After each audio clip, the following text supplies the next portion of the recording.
വേങ്ങര എന്ന് പറഞ്ഞു കഴിഞ്ഞാൽ ലീഗിൻ്റെ ഒരു കുത്തക മണ്ഡലമാണല്ലോ. അവിടെ എന്തിനാണ് UDF ഒരു ഭയം എന്നുള്ളതാണ് ചോദിക്കുന്നത്. അതായത് കേവലം വേങ്ങരയിലാണ് ഏറ്റവും അധികം SDPIക്ക് വോട്ട് ഉണ്ട് എന്ന് അവർ അവകാശപ്പെടുന്ന സ്ഥലം. അതൊരു 8000 വോട്ടോളം മാത്രമാണ് അവർ തന്നെ പറയുന്നത്.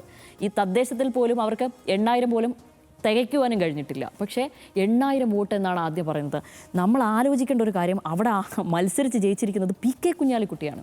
70,381 വോട്ടുകളാണ് PK കുഞ്ഞാലിക്കുട്ടി കഴിഞ്ഞ തെരഞ്ഞെടുപ്പിൽ അവിടെ സമാഹരിച്ചിരുന്നത്. എന്നിട്ട് അത് മാത്രമല്ല, CPMൻ്റെ സ്ഥാനാർത്ഥി അവിടെ 39,000 ചില്ലുവാനം വോട്ടുകൾ മാത്രമേ ജിജിയാണ് അന്ന് സമാഹരിച്ചിട്ടുള്ളൂ. ഇനി അന്ന് മത്സരിച്ച സബാഹ് കുണ്ടുപുഴക്കലാണ് ഇത്തവണ LDFൻ്റെ സ്വതന്ത്രനായി മത്സരിക്കുന്നത്. അദ്ദേഹം അവിടെ SDPI അദ്ദേഹത്തെ പിന്തുണയ്ക്കുകയാണ് ഉണ്ടായത്. കഴിഞ്ഞ തെരഞ്ഞെടുപ്പിൽ അന്ന് 11,255 വോട്ടുകളാണ്. ഈ SDPI പിന്തുണ അടക്കം ഒരു സ്വതന്ത്രൻ എന്ന നിലയിൽ അദ്ദേഹത്തിൻ്റെ വ്യക്തിപരമായ വോട്ടും SDPIയുടെ പിന്തുണ അടക്കം അദ്ദേഹം നേടിയിട്ടുള്ളത് 11,000 വോട്ടുകളാണ്. അപ്പോൾ CPMൻ്റെ പൊളിറ്റിക്കൽ വോട്ടുകൾ ഒരു 39,000 ചില്ലുവാനം വോട്ടുകൾ അവിടെ നിൽക്കുന്നു. ഈ വോട്ടുകൾ അവിടെ നിൽക്കുന്നു. നമ്മൾ എന്നിട്ട് പരിശോധിക്കേണ്ട ഒരു കാര്യം, ഇനി അത് മാത്രമല്ല, അതിന് മുമ്പ് 2016 ഒരു കല്ലൻ അബൂബക്കർ മാസ്റ്റർ, അദ്ദേഹമായിരുന്നു SDPIയുടെ സ്ഥാനാർത്ഥി. അദ്ദേഹം അവിടെ നേടിയിരിക്കുന്നത് 3,049 വോട്ടുകൾ മാത്രമാണ് കേട്ടോ. അപ്പോൾ ഇത്രയൊക്കെയാണ് ആ മണ്ഡലത്തിലുള്ളത്.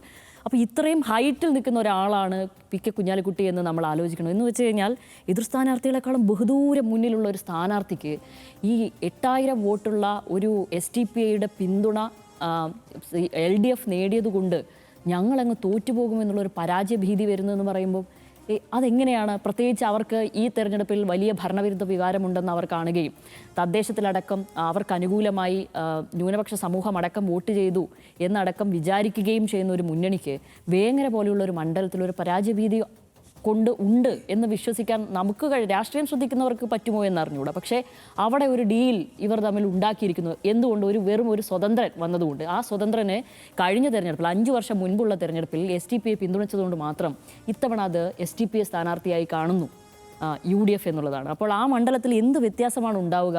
ഇനി ഇത്തവണ ആ LDFൻ്റെ പൊളിറ്റിക്കൽ വോട്ടും ഈ 8000 വോട്ട് SDPIയുടെയും ഇനി അദ്ദേഹം സ്വതന്ത്രമായി സമാഹരിക്കുന്ന ഒരു വോട്ടും കൂടെ കൂട്ടിയാൽ പോലും അതിൻ്റെ 7 അയലത്ത് എത്തുമോ എന്നുള്ളതിനെ നമ്മൾ ആലോചിക്കണ്ടേ. മങ്കടയിലും സമാന സ്ഥിതി. കുന്നത്ത് മുഹമ്മദാണല്ലോ അവിടെ ഉള്ളത്. അപ്പോൾ അവിടെയും ഈ പറയുന്നതല്ല. അപ്പോൾ മങ്കട ഒരു ടൈറ്റ് മത്സരം നടക്കുന്ന ഒരു സ്ഥലം തന്നെയാണ്. പക്ഷേ ഒരു ലീഗിൻ്റെ, സത്യത്തിൽ അവിടെ ജയിക്കണമെങ്കിൽ ലീഗിൻ്റെ വോട്ട് ഭിന്നിച്ച് വരണം എന്താണെങ്കിലും, എങ്കിൽ മാത്രമേ അവിടെ LDFന് എന്തെങ്കിലുമൊക്കെ ഒരു സാധ്യതയുള്ളൂ. കുന്നത്ത് മുഹമ്മദ് പഴയ ലീഗ് നേതാവാണ്. അദ്ദേഹത്തെ നിർത്തുമ്പോൾ സ്വാഭാവികമായും ഇത് തന്നെയായിരിക്കും ആലോചിക്കുക. അപ്പോൾ പോലും SDPIക്ക് ഈ മണ്ഡലങ്ങളിൽ ഉള്ള തുലോം തുച്ഛം വോട്ടിൻ്റെ ബലത്തിൽ ഇവരൊക്കെ ജയിച്ചു കയറുമെന്ന് UDF അങ്ങനെ വിചാരിക്കുന്നുണ്ടെങ്കിൽ എനിക്കതിൻ്റെ സാങ്കത്യം മനസ്സിലായിട്ടില്ല.